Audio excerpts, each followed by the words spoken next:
Hey everybody, it's 8 p.m. on a Monday night, so tuned into Field of Dreams on ACTN. My name is Steve David, and I'm your host. Tonight I have with me two special guests, and they come from the newly formed but old Super League, but it's a new form concept, and they would explain it to you guys. And let me take time to introduce them. I've got Keith Lucloy, who is the interim president of the Super League. Welcome to the set, Keith. Thank you very much again. Glad to have you, bud. And with Keith, I've got Kumara David, and Kumara is the league secretary. Thanks for having me on the Welcome show, to man. the set. Thanks for having me. All right. So, guys, relax. Let's have a barbershop discussion on the Super League and how we intend to run this and how big we're going to blow this thing up. Keith, first I want you to explain to my viewers what the Super League is about, because when I read the newspaper abroad in the earlier days, I used to realize that I was confused. I was confused because when they talk about the Army beating so-and-so and the Army losing to so-and-so, I'm like, I thought the Army played for yesterday. So there's a Super League and there's a professional league. So we need to establish the difference. So Right. Well, you're right, Steve. The professional league, which has been in existence, 14, 15 years now, is the top tier of local football, in which the Defence Force plays, Point Civic plays, etc. A 10-team league. And below that is the Super League. That also has been in existence now for about 15 years, or was, I should say, until December 31st last year. And it was run under a franchise held by All Sport Promotions, headed by Tony Harford. And that league was really not a league per se, but a competition, like the FA Cup, like the Champion of Champions, run by the TTFA, or owned by the TTFA. As I said, it was run under a franchise. And this league had, last season, 24 teams drawn from communities across the country, including Tobago, 3 teams in Tobago. At the end of the year, and I say we because I am president of FC Santa Rosa, which was champion of the last National Super League season, we decided we would form our own league. We wanted to run our own affairs like the TT Pro League does.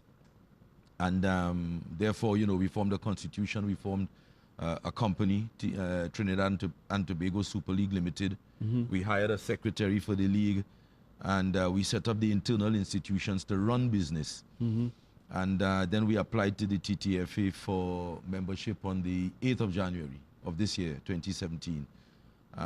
After much to-ing and fro-ing, eventually last Wednesday, that was the 3rd of May, we had a meeting with the TTFA in which they accepted that we should run our own affairs, that we would constitute a league, and now we have to go through some constitutional changes or changes of the constitution, the TTFA constitution, to reflect the name that we have adopted, the Trinidad and Tobago Super League, not National Super League, which is a minor change really, but a more important change, which is one that would give us a voice in the board of the TTFA. And we expect that to be done in short order within the next month. Right. And Kumara, your job in this whole thing is what? Well, as Keith said, the clubs themselves, they now have their own league to take care of, basically. So they hired me as a league secretary to handle all the administrative and the management of the league itself. So setting up like player registrations, making sure venues in check, doing the financing of the whole league itself. Yeah, that's basically. And I know you've been doing that for a while, right? Well, before I used to run the Women's Premier League in Trinidad and Tobago, so I would have been doing some of that then, and in terms of like the finances, for instance, I just graduated last year from master's degree, so it would have entailed some of that and bring it over into the real life. Okay. So Keith, so now we got, we had some issue. We didn't have like a smooth, easy road. Correct. Getting why? Correct. Well, we, as I said, we submitted our application we formed on the 13th of December last year, 16, and we applied on the 8th of January, 17 this year. And then we went into a long series of meetings and exchanges of emails and so on that took 4 months essentially, responding to a series of demands from the TTFA that were eked out. We want this, when we gave them this, we want that, we gave them that, we want something else. And this went on for 4 months. It left created and has left a bad taste, frankly, in the mouth of many, or the mouths of many of the clubs in the league. We didn't appreciate the fact that we were being put through the ringer. But in the end, we have what we wanted. All's well that ends well. It has affected, to be full and fair, it has affected our ability to generate the kind of sponsorship we were hoping to. For example, in real terms, we wanted to kick off the league on the 4th of June with what we call the League Cup, which would have been an exhibition match with some small prize money between the last National Super League champion, FC Santa Rosa, and the last Super League Cup champion, Bethel FC from Tobago. We had to squash that because the sponsors, the referees, the commissioners, they wouldn't speak to us because we hadn't been recognized. And I can't hold it against them. Right? To be fair to them, I understand the position fully. So we have had to cancel that. Now that we have that recognition, we're going to push forward, and we're going to launch on the 11th of June with a series of matches across the country. We have 12 teams in the first league, or League One as we call it. So we'll start with 6 matches, and then a couple of weeks later on the 24th of June, we're going to start with League Two, in which we will have 10 teams. And it runs concurrently? And they run concurrently. The League Two will play on Saturday, and League One will play on Sunday. So every weekend we will have, 11 matches. Okay, so League Two and League One playing, so the people has to know what league you in actually, because it's all the same Super League. Yes. Trinidad and Tobago Super League. Super League One and Super League Two. Okay, Super League One, Super League Two. And now we also have the Pro League, which is another conflict in itself.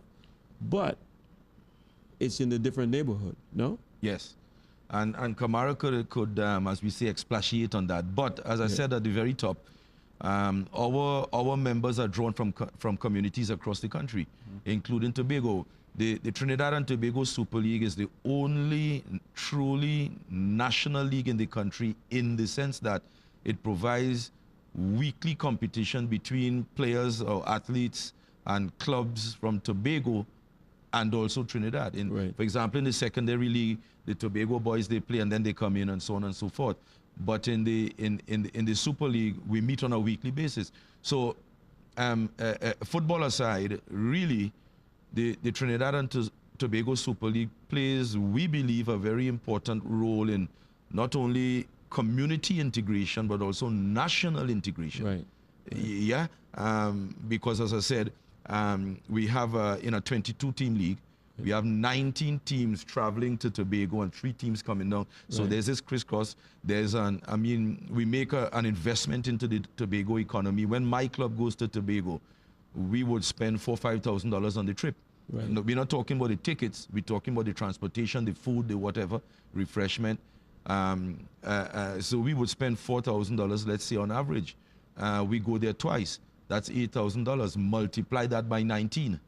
So there's a financial investment side or benefit side to having the Tobago teams included in the league and operating and participating with each other on a weekly basis. Is there any help to the clubs for financial help, like how the Pro League with the subvention, is that part of the deal here? No.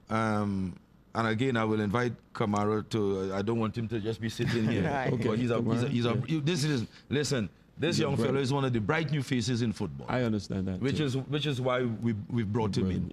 Right. I always tell when we go to a meeting, I always tell them I want to be the oldest one in the room. Right. We need some new faces. Right. But no, we have no support from the state.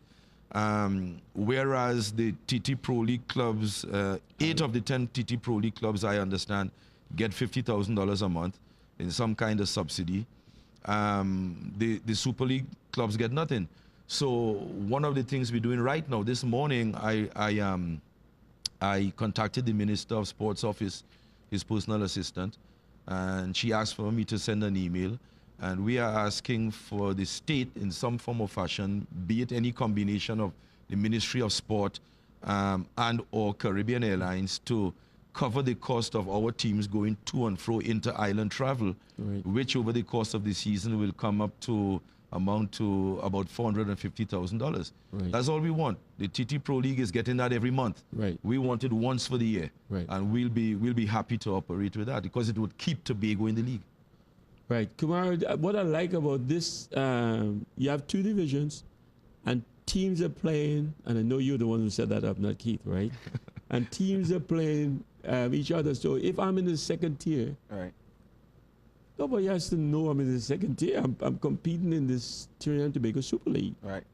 So it makes me just as big as anybody. Yeah.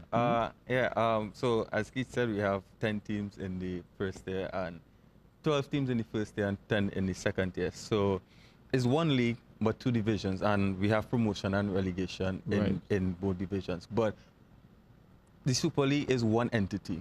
So if in the first tier or in the 2nd tier, we try to treat everyone as equal. Everyone has equal votes in meetings. All teams basically equal on the same page. Just you playing in a different tier, but same league. And I would go back to a point where you said that the Pro League could be a conflict of interest between the Pro League and the Super League. No, because in England we have the Premier League playing at the same time as the Championship, at the same time as the League One, at the same time as League Two. Exactly. As Keith said, there is a big gap in football. There's a demand for another football league in the country, right? So the Pro League has 8 teams employing, let's say, about 30 youths across the nation. So that's around 240 odd players. The Super League has 22, 24 teams. So we're looking at over 800 youths still. And football, you could say, is the national sport of Trinidad and Tobago. So without the Super League, there's only Pro League, and is a huge gap. So it actually helped the youths to focus on football, basically. So they can have a organized football league to play in, something that they can look forward to. And again, there's no conflict of interest with the Pro League. It's all how you show and market your product, basically. Same football we're playing, but I would say it's 2 different products. And we would see how the season unfolds, how different the Super League is from the Pro League. So is this setup unique enough that there is no 2 teams fighting on the same ground, kind of? In the Super League, no. Everyone Has their own. has their own discrete Location, community. The only, as I understand it, and I'm sure I'm right, I hesitate to use the word conflict, but the only direct competition between Pro League and Super League in one market would be in Arima, where FC Santa Rosa has been based for 25 years as the Arima club. And now Northeast Stars have come in and are looking to establish themselves in Arima as well. Right. And that will have to work itself out. We have our followers. Right. They will have to find theirs, but we have our followers. And I don't think there is any other market in which there is direct competition between a Super League club and a Pro League club. Right. And I know you guys have it fallen, but the Pro League now, not now, I think, the Pro League is going to try to take a page out of you guys' book. What I mean by that is they're going to try to go into the communities. Correct. So that is correct. I mean, you know, Steve, you played football and I played football in a time, we were born and played football in a time when football was truly a community game. You learn the game in, you know, in the park or the square or the streets of your immediate neighborhood or your village, or you're part of the city if you were in Port of Spain, I guess. And even in Port of Spain, you had, you know, this thing. I mean, Coles was Belmont. Yes, as one example. And in every community, you had your league. I grew up knowing Arima Football League. I played for Arima Football League against SFA and SFL. Point Fortin Civic Center, in my view, is one of the quintessential community teams. If you're talking about a community club, you're talking about Point Fortin Civic Center, Right. which has transformed into Point Civic. So football is truly a community sport. Why do we think it is that even in the big leagues of the world, the clubs carry the names of a city or a part of a city? Watford, Tottenham, Barcelona, Right. Real Madrid, Right. I mean, they have grown out of communities Right. and to satisfy a community demand.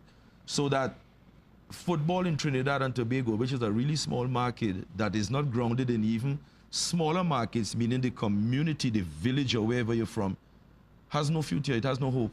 Right. And that is where it has to return. With all due respect, perhaps the most successful club in the history of Trinidad and Tobago football is the Defense Force FC.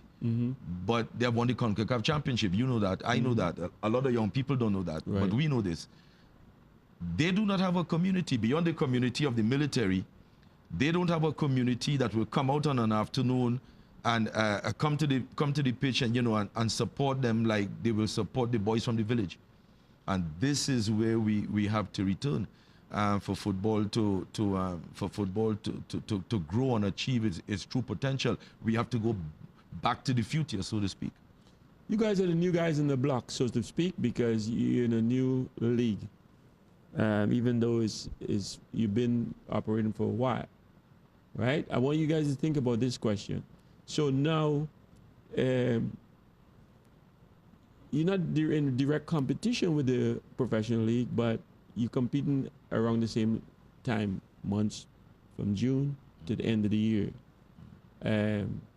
You have better, I know you guys have bigger supporters. I've seen Guaya, I've seen different teams.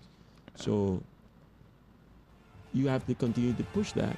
Now the Pro League is going to try to do the same. So when we come back, I want you guys to address that for me. How do you think that's going to work out? Viewers will be right back after the short break.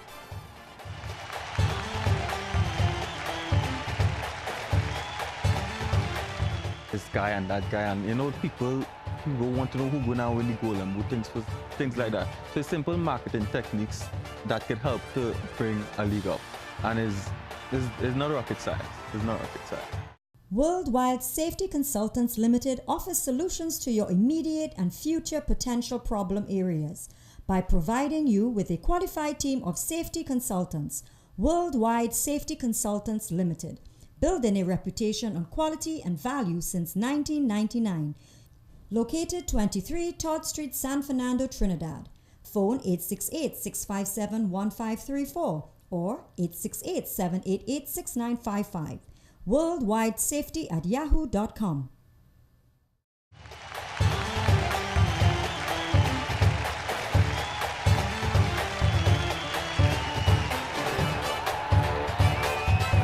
Okay, welcome back, viewers. Keith and Kamara, before the break, I was saying that, you know, you guys are the new kids in the block in the professional arena, kind of, so to speak, but you really have more supporters and you've been in the community for a while. So how is that going to? Well, I mean, this is a very important question because the market is very small. You well know, we all know, in global terms, the Trinidad and Tobago market is a grain of sand, right, on the beach, on the ocean side. But we have to do what we have to do. All of our clubs have some support because when you look at the names of our clubs, you immediately know where they're from. Bethel is Bethel Village, Cunopia, Santa Rosa, Siparia, etc., etc. Yes, you know where they're from. So we have to build on that, and it all comes down to marketing. We have to grow the roots that we have in the communities, one. Two, we have been trying, frankly, with not much success, but one has to do what one has to do. We have been trying to pursue a television link, because you well know that the money in modern sport is in television and broadcasting rights. And we have been talking to local people and foreign people about that. But first of all, we have to have a product that people want to see. It's all well and good for the guys to say, you know, let me go and see my partner who we grew up playing with. That's one level of support. But then we have to grow it. That alone is not enough to take football to where it should be. We need to capture the national market, and then beyond that, the regional market in international terms. So this is where we have to go, but one step at a time. Kumar, I'll give you this question only because you're the secretary, and you have to look at things that could affect your league. You guys are a community-based team for a long time, so you guys have your followers, and you guys have good stuff going on right now. The Pro League now is trying to establish themselves, but are you scared that they pull your league down because people might not come out, because they might say, oh, another Pro League game, and because we go to the Pro League game and we see 200 people. We go to your games and we see 2,000 plus people. So is that going to affect you, or is that going to help you? Or are you going to be helping the Pro League? Well, as Keith said, the main thing in this first season, this first launch, is to try and establish a product. Okay. Right? And that is what my focus mainly on, is trying to make the Super League a product, a household name. Right. So when people hear about the Super League, they don't have what league is that, what is that about? They know it's the football league in Trinidad and Tobago. So my personal aim is to make this league the premier league in the premier football league, not in Trinidad and Tobago, but I want to go in the entire region. I got you. Right? So my thing is all about trying to market this and sell this league, sell the players, sell the teams, let people identify FC Santa Rosa is a Super League team. Guaya United is a Super League team. Which team played in the Super League? What is the fixtures for this round? Who going to play who? What the table looking like? Where the game's going to be? And as Keith said, we're talking with different media partners to see how we could bring this league to the viewers. So it in the communities, yes. Well, let's say Guaya United have to go to Tobago. Not all the players, not all the fans from Guaya will go head to Tobago. So where they could see the teams play. So I don't want to give out any of the ideas we have. I got you. But we have plenty marketing and communication tools that we're going to use to help bring this league to a top level. So Keith, how you guys gonna make this unique? Because I'm telling you, I'm seeing it. I'm seeing it that you have to be the Pro League, and you guys supposed to be under the Pro League. Yes. But in crowds and in community, you are really the top league. Well, people will argue that, but some people will argue that, and honestly, we in a great situation, but one that is potentially dangerous as well. What do I mean? For the first time, and I keep making this point to the membership, there's no one to blame or to hold accountable but ourselves.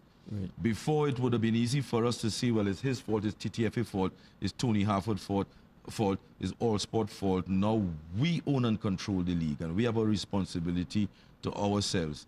But it is a new exercise for us, for most of our clubs. So it is an opening through which we want to climb, a window, but we got to be careful we don't fall flat. We got to make a success of it. So this first season is crucial. Administratively, it is crucial. It's not just about playing football anymore. We have to run the business. So that's the first point. But as I said before, right, let's take the case of Santa Rosa and Northeast Stars in Arima. They want to come to Arima, fine. But we have our following. And we know that Arima people are waiting for the first time to see FC Santa Rosa come home, because in 25 years, and this will be our 6th year in the Super League, we have never played at home. We've played outside of Arima. Now we're going to the Velodrome for the first time, and people are going to come with anticipation. When they come, they're going to, I keep telling my players, they're going to come once. They have to see something that they want to come back to see. Right. And that's up to us now. Each club in the league, I need to make this point for the public, and I make it for the teams. The responsibility of the TT Super League is not to make the league strong. I'll explain that. It's not to make money for the league. No. The responsibility of the TT Super League is to make the clubs strong. Is to make money for the clubs. Right. If the clubs grow, if the clubs get stronger, if the clubs generate finance, then the league will be stronger. Yes? So I have no interest in being in a strong league with a weak team. I want strong clubs. I want people to challenge my club for the title this year, as I know they will. I want the clubs, and it is the responsibility of the league to provide the training for the human resources being used by the clubs. Kamara could expand on this. Let me give you a concrete example. A lot of the clubs, they're village clubs, and they're coming into, national football for the first time. Mm-hmm. We have gone to the 2 universities, UTT, Trinidad and Tobago, and UB, West Indies, and we're seeking volunteers which we could attach to the clubs. Volunteers in different areas, media, event management, financial management, etc., etc. We're talking to people who are in communications, who for the club website or the club Facebook page could write a little report on the last match. Mm-hmm. Things like that, to develop the internal infrastructure of the clubs, so the clubs could be stronger, the league becomes stronger, you have a good product, people are going to come. I can feel the energy already, and this, the only thing I'm scared for, not that you blow so big that you take all the Pro League players that want to play in the Super League. So how you handle that? Because you're talking about bigger salaries maybe or whatever, and you don't get a subvention. So tell me, Kamara and Keith, you guys tell me how you do that. Keith always used to tell me, the people say the Premier League is the best league in the world. Mm-hmm. But when the Premier League teams go to Champions League, it's licks. So the Premier League is the best organized, the best administrative league in the world. And that would apply to the Super League. I mean, the clubs, FC Santa Rosa might be the best team, could beat any team in Trinidad. I don't know if Keith would agree to that. We would compete. I'm sure we would compete. But the league itself has the potential to be the best administrative league in the world. And from that, it would branch off into the clubs too. So just how the clubs feed in to make the league a bigger league, the league could feed out to the clubs to make the clubs bigger and the league itself bigger. So it's a whole circle. That's what I'm saying is detrimental, because now all the Pro League players started leaving the Pro League and coming to the Super League. Because they might find, it might get better. The players themselves might be marketed better. The players in the Super League might become household names. You might see the top scorer for round 1, and this is a race in round 15 between this guy and that guy, and people want to know who's going to win the goal and things like that. So it's simple marketing techniques that could help to bring a league up, and it's not rocket science. It's not rocket science. But Steve, you raise an important point, eh? Mm-hmm. The issue of where a player chooses to play. Mm-hmm. The Super League is, at best, a semi-professional league, a part-time league. Players get paid, not all of them, but players get paid, but they don't make a living from playing football in the Super League. Right. But there are players in the Super League who make as much money as players in the Pro League. Right. Because we both know there are players in the Pro League who make $1,500, $2,000, $3,000 a month. There are players in the Super League who make more than that, 3 times that. Right. That is a fact. we could get into a discussion about whether that is the best use of financial resources for a Super League club. I have my own opinion, but we won't discuss that, at least not yet. But the point is that there are players who have left I have players in my club who have left the Pro League to come play in the Super League. Right. Why?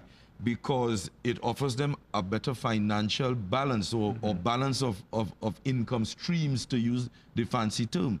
What do I mean? They have a job in which they are paid X dollars a month. They come, they play for Santa Rosa, they get whatever it is they get, or another club, Guaya or whoever it is, and they play their football. But financially, they're better off with two income streams, Right. a job and the club, than playing full-time professional football for a comparatively smaller salary in the TT Pro League. So this is an important issue that you're raising. As the TT Super League grows, as the clubs tend towards financial stability and greater income, you're going to find, I'm sure, that there are players who will begin saying to themselves, I am better off playing in a Super League team than playing in a Pro League team, because it offers me more financial stability. Right. I can work, and I can also play a good level of football, and I can also get income from the club. And what else do I want? Right. There's only one thing I need to add to that, that the administrators of the TTFA and the technical people at every level, they operate under the fallacy that if a player is at whatever level, junior or up into the senior, if a player is not playing in the TT Pro League, they're playing in the Super League, for example, that they're not good enough for national selection or for an eye of a national selector. And this is a fallacy. This is a fallacy. The coaches, particularly at youth level, they go look at the TT Pro League, they pick some boys, and then they forget the overwhelming majority of boys in this country Right. who do not play in a Super League team, in a TT Pro League team, either because there isn't one close to them, or they choose to play in some other a level of football, like a Super League club. So this is my only caution, that, you know, the people who select teams need to be aware of that fact. There are players in the Super League who are good enough at least for consideration in a national senior team.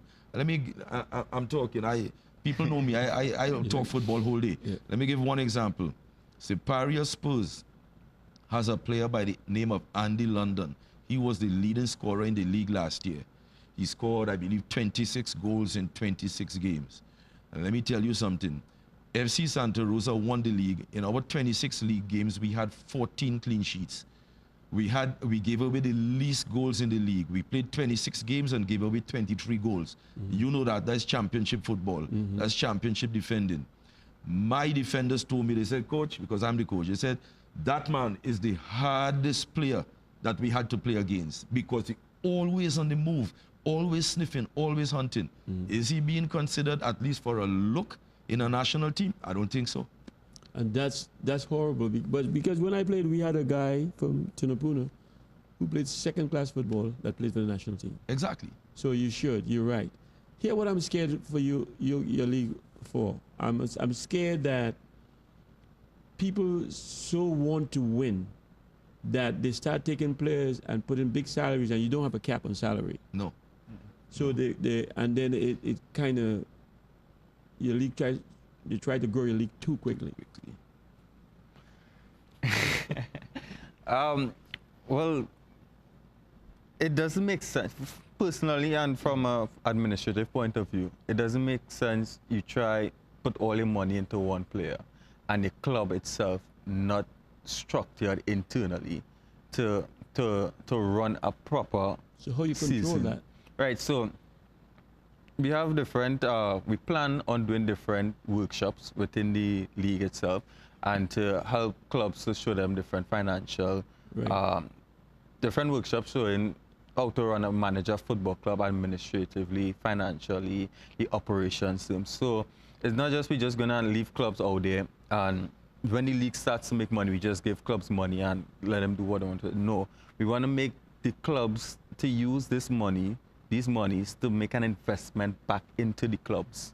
So it's because this league coming now is here to stay, and we need the clubs to stay as well. And we need the clubs to run proper football, to run as proper football clubs.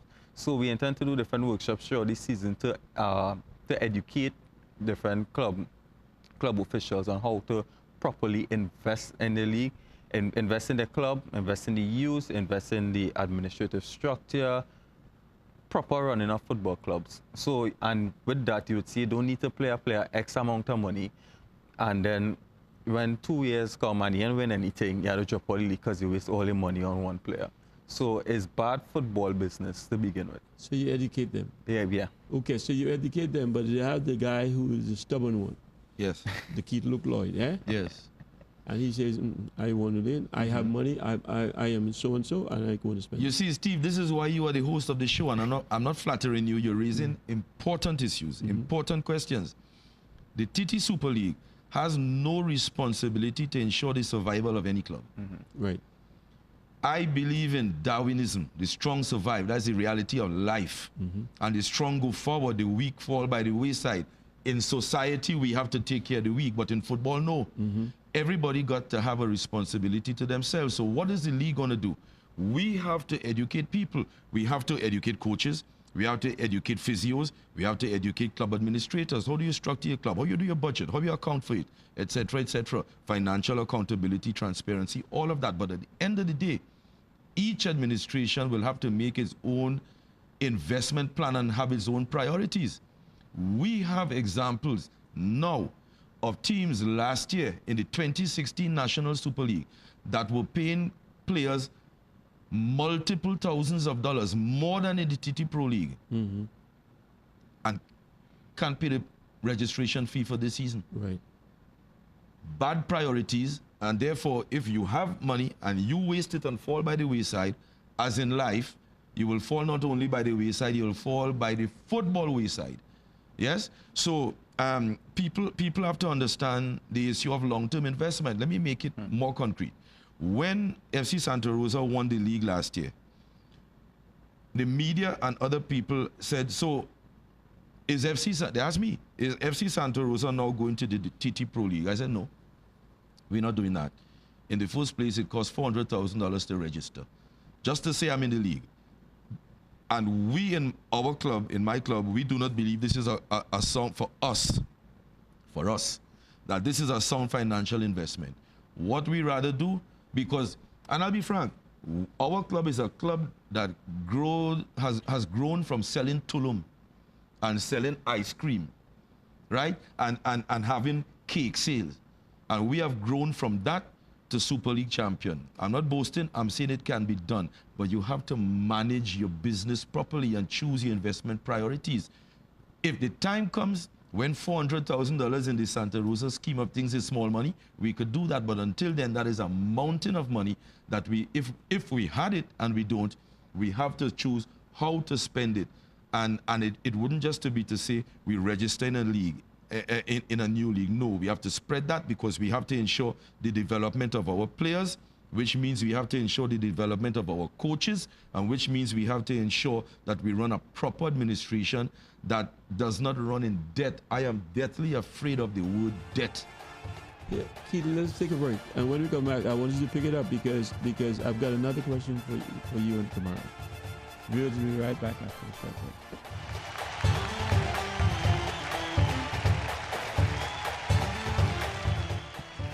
Even in these times, the corporate entities out there, whether they be state-owned, private, or whatever, no matter how big or small, every Super League club could needs assistance.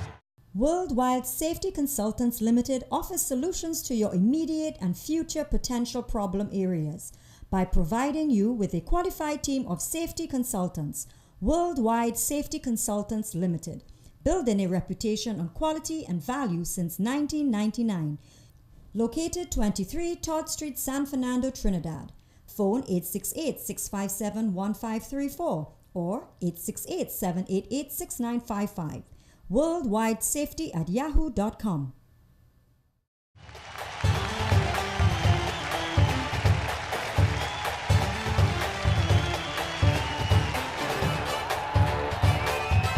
Okay, viewers, welcome back. Ekip and Kamara, before the break, we were talking about your league getting out of control. And again, like I said, I have a question or a problem with you not having a cap because somebody might blow your cap off of your pressure cooker off of the stove. Go ahead. How you Take a shot at it. Yeah, well, so the MLS has cap and they also have designated players. So if we are to introduce something like that, I think that would be the best model. So you have a cap on a lot of players, and then you have like 3 designated players where you could pay them X amount. So it's something we could discuss, but now we haven't discussed it yet. But it's something we could consider for the future, and it makes sense basically because, as we said, we want the clubs to understand long-term investment. That is not. It's not a league that's going to stay just for 5 years. Your club is not going to be here for 5 years. It's something to pass on, basically. When you pass away and go on, your club still has to be standing. We can't have one owner, per se, the main financer for the club. No, the club has to reach a stage where it could finance itself and don't need one owner to put in monies every year. So that's the goal we're looking at. That's the objective we want to see clubs reach in the future. I can tell you're a bright boy from UE. Keith was a bright boy from Howard. So I know you birds of a feather flock together. So Keith, let's talk about your financial model. Yes. Yes. Okay, but just before that again, you played in the old NASL. Mm-hmm. And we know the kind of salaries that some of the clubs paid in that league. Mm-hmm. I remember going to see when they had the bicentennial tournament. This is an aside for your viewers. When they had the bicentennial tournament for the 200th anniversary of the United States, and Brazil came to play, and they picked an NASL All-Star team and so on. Pelé was playing with the New York Cosmos. Steve Davis was playing with Miami Toros still at that time. And they were both on the team. And Pelé, I went to RFK Stadium in Washington to see the NASL play Brazil. Pelé played, had little impact, and then Steve Davis came off the bench and had tremendous impact. So I've always admired him. But the point I want to make is that he knows the North American scene. The MLS lost money for 15 years. They lost money for 15 years. And now they have begun to turn the corner. Where a franchise cost $10 million 15 years ago, it now costs $150 million. Because of prudent management. They took losses, but they had the priorities and they massaged the thing into now what a very, very profitable, or at least profitable enterprise is. This is what we have to do. The purpose of our league is not to make the league rich. The purpose of our league is to make the clubs financially stable. And we have a profit share. When we get to the point where we generate profit, we have a profit sharing principle or agreement according to which will guide the division of said profit. My philosophy of life and football is that anybody who contributes must benefit. We have a League Cup to be played this year. We have closed a sponsor for that, which we'll talk more about later, because I have to get that in writing, or we have to get that in writing, but we have an agreement that with a sponsor, that a sponsor will provide X dollars for it. Everybody's going to share in that, because the team that gets knocked out in the first round and the eventual winner, they all contribute to the tournament. There's no winner take all, or the winner getting 80% more than the loser, because I believe in equity in life.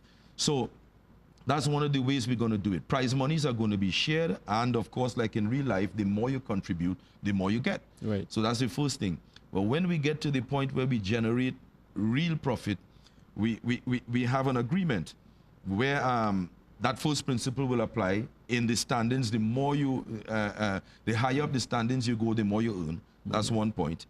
Then for 50% of the profit.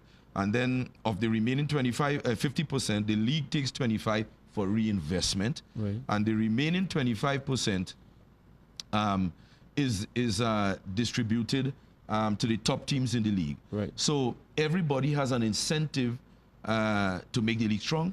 Everybody has an incentive to fight for the place in the sun, and everybody has a certain guarantee that they're going to get some income, some percentage of the income that is generated by the league.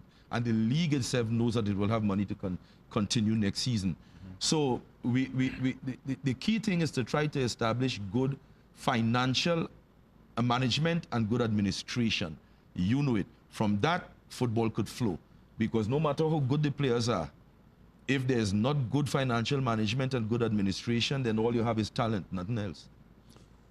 Kumar, what do you think about two teams from Tier 2, two teams from Tier 1, and two teams from the Super League, and you have like a champion of champions running? What do you think about that? That's not a bad idea. So, meeting with TTFA last Wednesday, they told us that they're looking to reintroduce the FA, the FA Cup. So you would see zone football, Super League, and Pro League football coming together. In future, and I'm not speaking for myself, I'm speaking for the majority of Trinidad and Tobago, they would like to see one structured football league in Trinidad and Tobago. Right. One smooth flow from the top league, second division, third division, back in zone football. And that is, I think that is the ultimate, and that should be the ultimate goal for all football administrators in Trinidad and Tobago. Because it makes no sense different leagues fighting for the same resources. But if you the top league, you not in position, you're not the top, but in play and in structure and in everything else, administration, you the top. You don't want to sit and then have somebody else stifling you. You want to grow. Right. Yes. You can pass them. So then, what do you do? Let me interject. Right. We all agree that there must be a relationship of promotion and relegation between regional football and the top league, whatever name is called. I have long held that what we need in Trinidad and Tobago, by whatever name it comes or is called, we need a national league. One structure that will take us through right now we have 3 national leagues. Right. Or if we want to call them that. The TT Pro League, which is not national in the sense that there's no Tobago member. And you have 2 national divisions of the Super League, which do have Tobago members. But there's no promotion between the Super League and the Pro League. Exactly. Right? Because of the requirements of the Pro League. We need to do away with that. Right. We need to have easier requirements that are technical in nature. What do I mean by technical? Football on the pitch. Right. There are teams in the Super League that could hold their own in the Pro League, but the barrier is the $400,000 registration fee, and then the requirement that the players be paid full time. Right. You and I played in a time where we didn't have that, but you had strong national football, and everybody did their own thing. Right. Tesoro Palo Seco, an oil company, a strong team. They gave jobs. Right. Yes. I grew up in the time of Safi, as I knew, the textile mill in Arima. They gave jobs, but they played national football. So I think we need to have a national league in which if Steve David United wants to pay people full-time to play, that's their business. Yeah. If Lukla United wants to give people work, that's their business. Right. If David United, I'm in between 2 Davids, if David United or David FC, since we have David United already, wants to have people work and pay them a stipend every month, that's fine, but we're all in the same league, and then everybody fight for the place in the sun. And I think that is the direction in which we need to go. But the artificial requirement that everybody must be full-time, even when they're receiving $2,000 a month, as many players, and $3,000 a month, as many players are, that is an artificial requirement, and it is not truly professional. Right. We need to have everybody find their own financial formula and let technical standards determine who is in the first league, who is in the second league, who is in the third league, and who is in regional football. Right. And is there any plans for these two to... Well, not that I know official plans, together, but I'll say it here. I made a suggestion, I don't know, 3 months ago, after we played the last match, Mexico, I made a private suggestion to Brent Sancho, who is a Pro League man, TT Pro League man, that it's very easy to solve this, you know. That we say, okay, if in principle the TT Pro League is the top tier of local football, then we say, okay, and they have 10 teams, then we say, okay, for the sake of argument, the numbers could change. The top 4 teams from the TT Pro League, you are exempt. You are in the top tier of local football. The next 6, you will play against the top 6 from the Super League. Let's have a playoff, 12 teams, and let the best 6 of those 12 join those top 4. We could find the formula, but it's a matter of the political will to do it. Right. It is a matter of people coming off turf and deciding that we want to do what is best for local football. Yeah, and as I say, let the technical standards guide, let the best teams be there. I am convinced that my own club, I'm not saying we could beat Central, which is 3-time champion of Trinidad and Tobago football, but I think my club could compete with any club in the TT Pro League. Right. Let the players on the field decide that. Right. Let the players on the field decide that, and let the best play with the best. All right, we got a few minutes left. Any players out there that we can look forward to seeing in your league? You talk about a guy from Sipari, Andy London is a born goal scorer, right? Born goal scorer. The second top goal scorer in the league last year was a boy from my club. I'm showing my age. A young man from my club, Rashad Griffith. He had, 20? He was second leading scorer, 21 goals. He is now with Miami FC. He comes back at the end of the month, to May, to pick it up with us on June the 11th. He returns from Miami FC. We have Ryan Stewart. Last year he was with Maracas FC. I don't know where he'll be playing this season. He is always good, eye-catching player. I don't want to talk about my players, but the MVP of the league last year, Durbin Ross, he was the MVP of the league. He returns to play with us this year. But in a sense, the names are not important. What we're going to do is we're going to put pressure on you and ask TV to expose these players. And as we go along, we're going to be asking you for the opportunity to bring players to talk to you so the public could hear not administrators but players talk. Right. And get to know the players. That's what people know my name. I don't need to be on TV, but they need to see some players. Right, so we're going to be asking you to do that. And we will. And anytime, Kumar yourself, bring the players down, call us, and we will expose them. All right? Okay, I'll give you 1 minute, Kumar, to give you some parting words before we give Keith to take us to the show. We got 2 minutes. Well, June 11 kickoff. Expect great things from this league for the first season. Okay. Expect a properly structured league. Expect good football, good community football, and I would love, like our Facebook page, like our Facebook page, Trinidad and Tobago Super League, where you find all updates, all highlights and everything, and anything coming up soon and stuff. We have plenty promotions, plenty giveaways, all those different things to do throughout the season. So make sure and get on board with the Trinidad and Tobago Super League and stay tuned for great things in Trinidad and Tobago football. Your turn, Keith. Your minute, son. I would like to. The supporters are there. They know the Super League. Everybody will come to support their club. I'm appealing to, even in these times, the corporate entities out there, whether they be state-owned, private, or whatever. No matter how big or small, every Super League club could needs assistance and could use some financial assistance. I don't care if you own a parlor or a conglomerate. The Super League clubs, in a serious way, hold communities together and contribute to community integration. We play an important role. That is the social side, and then of course there's the football. So we need your help. And we're in 22 communities across the country. If somebody comes to you, don't just say hard times, because we can all contribute. No matter how little we can contribute. Yes, there must be accountability, but and demand it if you contribute to a Super League club, but please contribute and help us to grow this game that so many children across this country play. Okay, viewers, the Super League is in your neighborhood. Come out and see them.